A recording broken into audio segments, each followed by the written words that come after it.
Welcome, everyone. My name is Diana, and I'll be your trainer for today for day 4 of our bootcamp series, where we'll be tackling on registration and intake of a workers' compensation patient.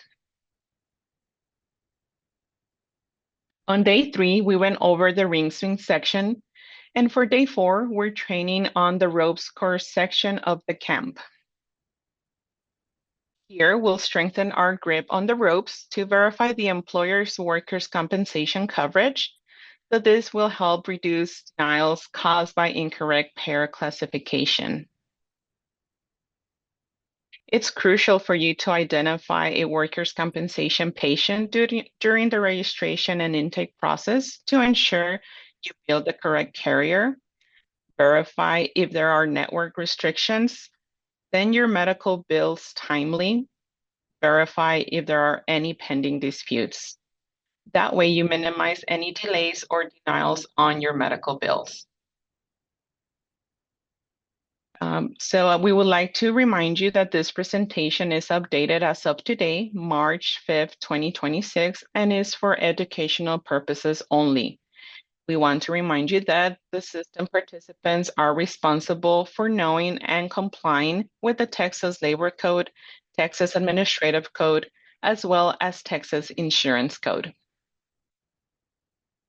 Let's start with the overview of today's exercises.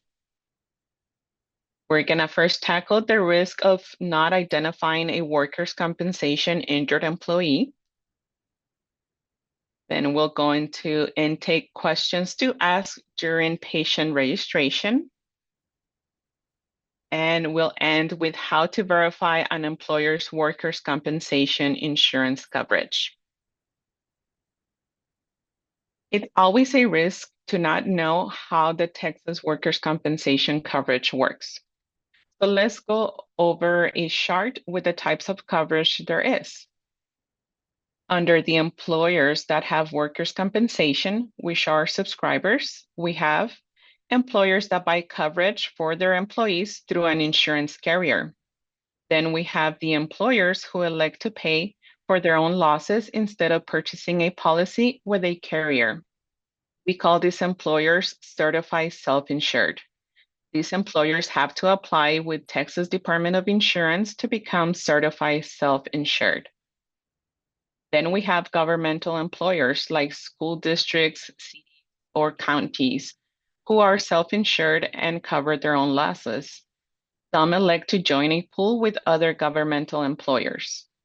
Remember, this doesn't apply to federal employers like the IRS, U.S. Post Office, Border Patrol, just to name a few. On the right side, we have the non-subscribers. These are employers that elect to have an accident or similar policy, or that elect to have no coverage at all. Keep in mind these employers are not protected by the workers' compensation laws and risk being sued by an injured employee. The risk of not identifying a workers' compensation injured employee can affect you by not receiving payment for missing deadlines. Remember that you only have 95 days from the date of service to send a bill for a workers' compensation claim. Also, some services require pre-authorization, and if it's not requested, your bill could be denied. So it's a good idea to always check the pre-authorization requirements for every service. It's also important to verify if the claim is in a network or not. This is because if the provider is not contracted with the network, the services will be denied for that reason, for not being in the network. The exception for treating out of network would be an emergency situation. Other risks of not identifying a workers' compensation injured employee are billing the wrong carrier, which can delay medical billing processing. This is an exception listed in the Labor Code 408.0272, which means that if you bill the wrong carrier, your 95-day timeframe resets from the day you were informed of billing the wrong carrier. But please make sure to keep all of your documentation for proof. Another risk is that you can risk being out of compliance if you bill the patient for treatment for a workers' compensation injury. Keep in mind that if you bill the injured employee, the 95-day timeframe does not reset. So that would not fall onto that exception under Labor Code 408.0272. Okay, so if you incorrectly bill the injured employee for a workers' compensation claim, you could be in violation of Labor Code Section 413.042. That Labor Code states that a healthcare provider may not pursue a private claim against a workers' compensation claim for all or part of the healthcare services provided to the claimant. The only exception for this is if the injury has been finally adjudicated as not compensable, then at that time, that's the only time the healthcare provider can pursue a private claim. So let's talk about who needs to know. All staff in the clinic need to know that a workers' compensation claimant is being treated. This will make it easier for all departments to gather the information and streamline the process.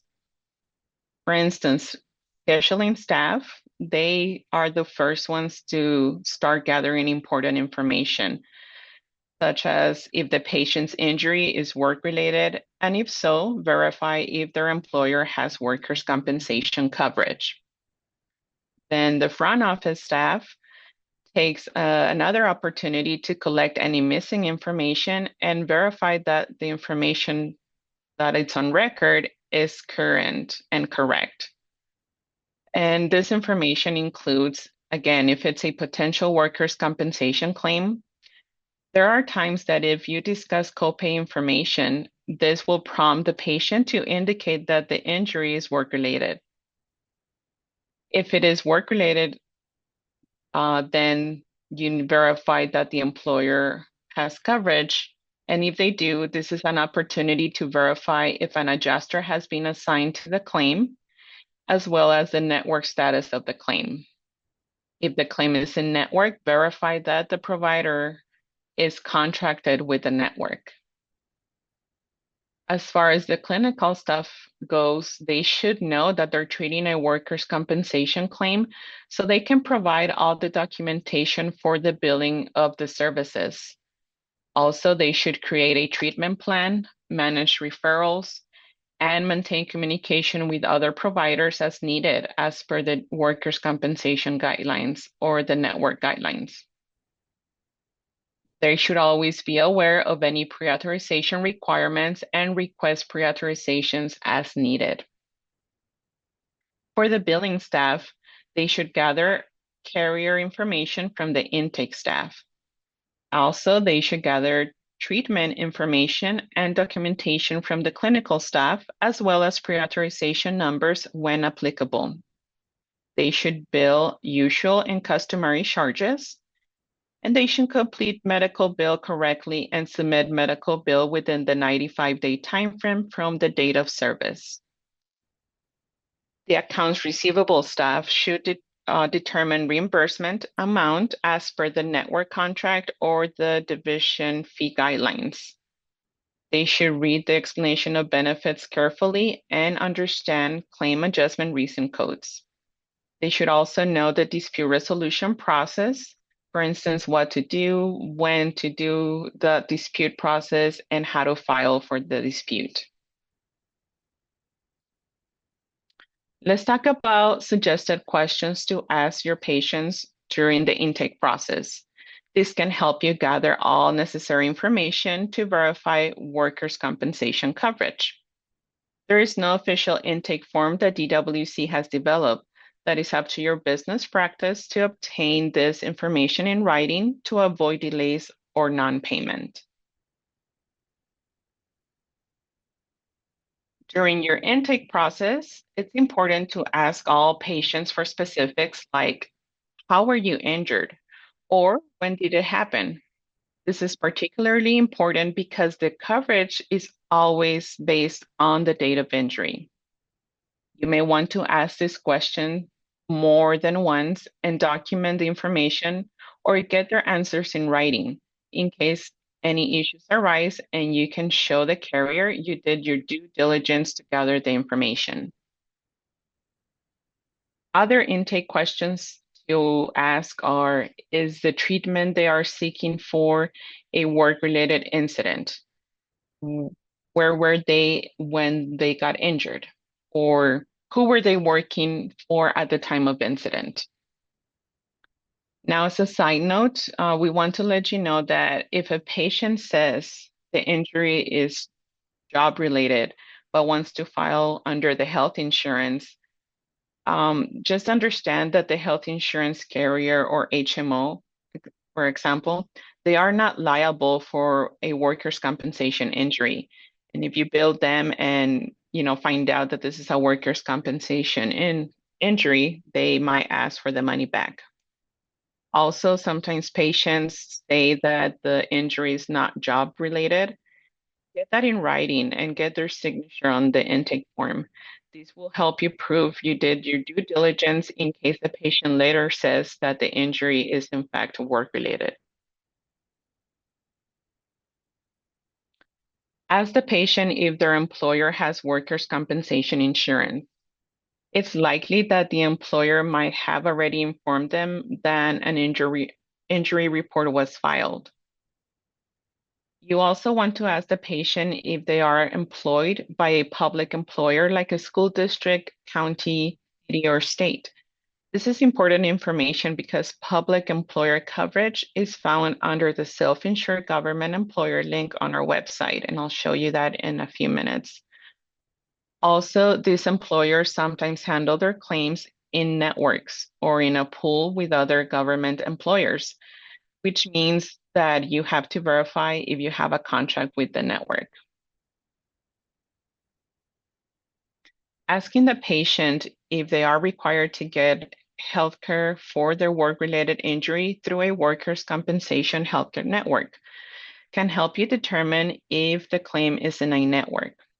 Also, asking the patient if they selected the provider from the list provided by their network can indicate they might have network restrictions.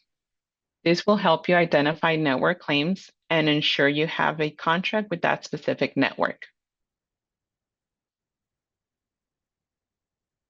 You want to keep in mind that you may not be the first doctor to treat the patient. You may be a referral doctor, or maybe they are seeking to change treating doctors. So keep in mind that it's important to ask the patient if the insurance carrier ever tell them all or part of the claim was denied. If they have participated in a benefit review conference or contested case hearing on compensability or extent of injury, and what was the outcome. You may also want to consider asking the carrier or referral provider about any outstanding or resolved disputes on the claim. These questions may help you identify and address any issues that may come up before the patient's appointment. And that way you can try and avoid any delays or non-payment on the bills.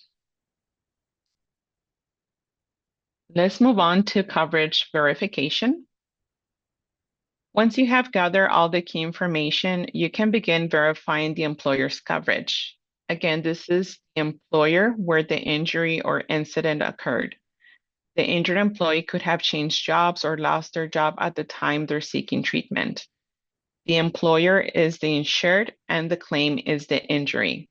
Your job is to determine if the employer where the injury occurred had coverage or not on the date of injury. So let's take a look at our TDI website to show you where to navigate to verify employer's coverage. Here in this example, we have already selected the workers' compensation tab on the top right side of the screen. As you can see, it's in a yellow color.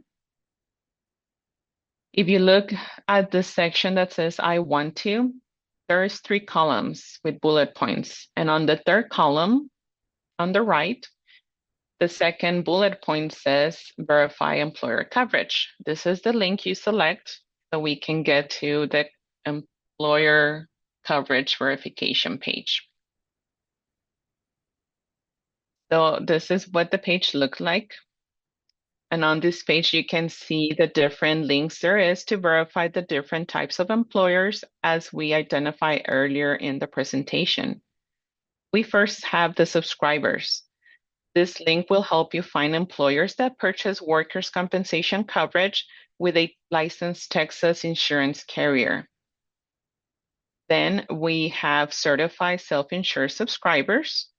These are private employers that Texas Department of Insurance approved for them to cover their losses instead of purchasing coverage from a licensed insurance carrier.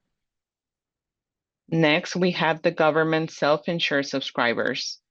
These are employers like school districts, counties, or cities, and these employers have their own workers' compensation program.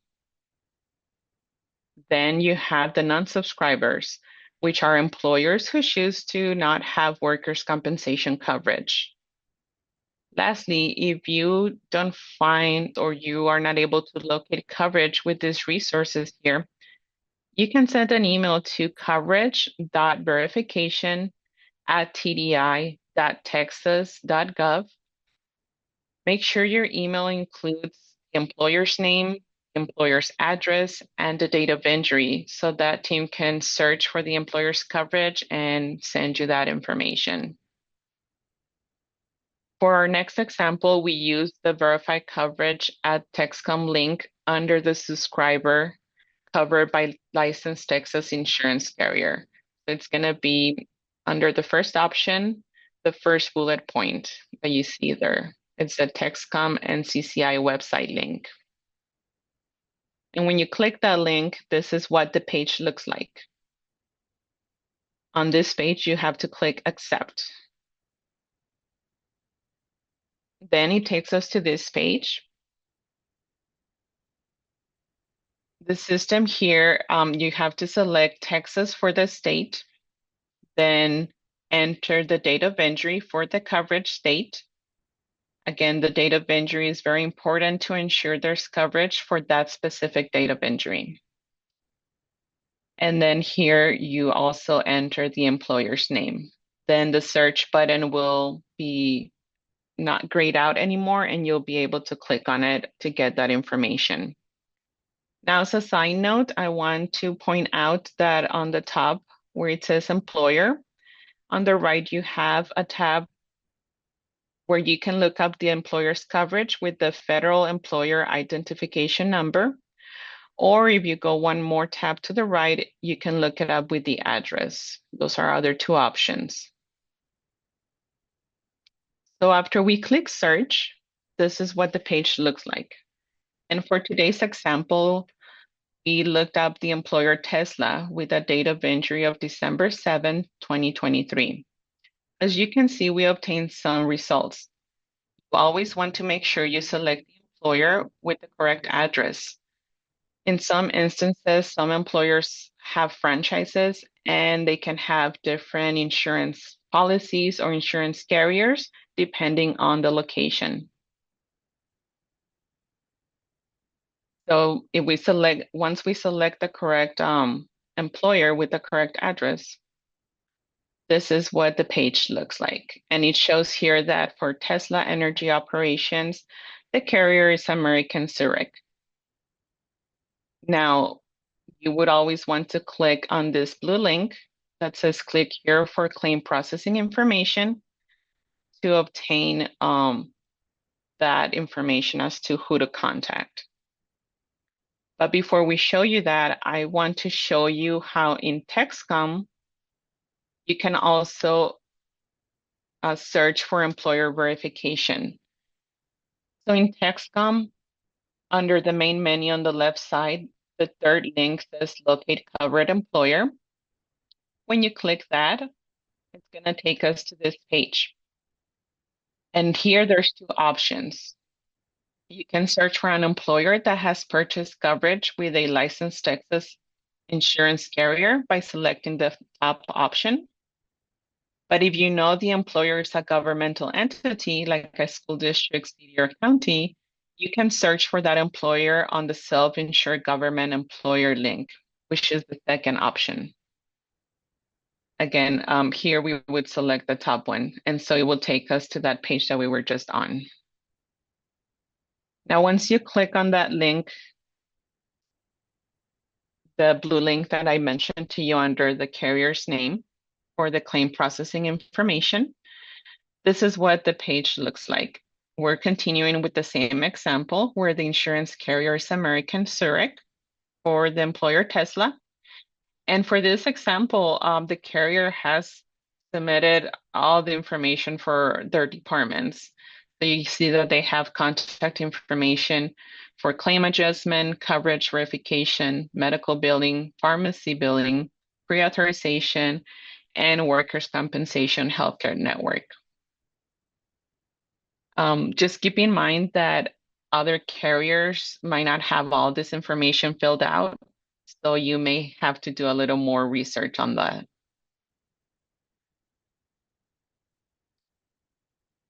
Here's an example, for instance, in the top example, we have Texas Mutual. They only provided their website. So this is one of the examples where you will have to either go to their website or call them directly to get the information you're needing. On the bottom example, this is an example where carriers don't have network information on their claim processing information page. And this doesn't mean that they don't have a network. You will have to verify with the carrier to see if the claim is in a network or not. In this case, it says NA. It does have a phone number, but again, we don't know for sure if they do have a network or not. It just depends on the claim. And another side note is that the employer is also the one to determine if the claims are going to be handled in a network or not. Okay, so sometimes you may need to call the injured employee's employer to gather some more information to be able to verify workers' compensation coverage. So let's look at some questions that you may want to ask.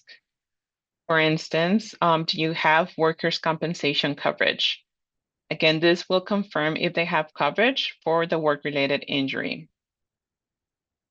You also may want to ask, what is the name of the insurance carrier that covered your injured employee on the date of injury? As well as, can you verify if the insurance carrier is part of a certified workers' compensation network? Remember, it's important to ensure that if the claim is in a network, you need to check if you have a contract with them or your bill may get denied. You also may want to ask, do you have a phone number, address, or email? Or do you know if there's an adjuster already assigned to this case? All these questions can help you obtain the information you need to ensure you bill the correct carrier and to file bills timely so you avoid delays or denials on your reimbursements. Now that we cover all that information, we want to remind you that if you don't locate the employer's coverage, that doesn't mean that there's no coverage. Sometimes they don't, but it's always a good idea for you to reach out to the coverage.verification at tdi.texas.gov if you're not able to verify coverage after you've done your research. Just remember to include the employer's name, employer's address, and date of injury. And I would like to show you our webpage. If you have any questions related to workers' compensation or general questions that we talked about today, we have this page designed for our healthcare providers. Here you can find information from how to become a Texas workers' compensation healthcare provider. You can find medical billing and the denial information. You can also find information regarding medical and facility fee guidelines and information. Also return to work information. These are just to name a few of the topics we have here for you guys. You can also find our live webinars and on-demand training page. And this is a glimpse of what it looks like. Again, this page has recently been updated and it looks great. It's so much easier now to find the recordings and slides that you want to watch. Also on the top, there's a link to register for live trainings, which is it says so right there, register for live training calendar. And just to remind you, you have to register for each individual training that you want to attend. Okay, so let's recap what we covered today. We first went on to the risk of not identifying a workers' compensation injured employee. Then we covered the intake questions to ask during patient registration. And we ended with how to verify an employer's workers' compensation insurance coverage. Let's move to our cool down session with a fun challenge. We put together 5 questions based on today's webinar to test how well you've absorbed the material. So question 1, can a healthcare provider bill the injured employee for all or part of any remaining balance without final adjudication? Great job. Almost everybody got this right, so that's no. Question 2, when verifying workers' compensation coverage, what information do you need? A, name and address of the employer where the injured employee worked at the time of injury. B, date of injury. And C, all of the above. So this is C, all of the above. And I see most of you got this right, so great job. Question 3, the coverage date is the date of injury, true or false? And this is true. Remember, coverage date is the date of injury. We want to make sure the coverage is verified for that specific date of injury. So good job, everyone. Question 4. It is the employer that decides to provide workers' compensation coverage through a network or not. True or false? And this is true. Again, remember the employer gets to decide if their claims are going to be handled through the network or not. So great job. Last question, workers' compensation medical bills in Texas must be submitted within 95 days from the date of service with few exceptions. And this is true. So most of you got this one right as well. Great job, everyone. Okay, so if you still see the window, you can X out of it, that poll window.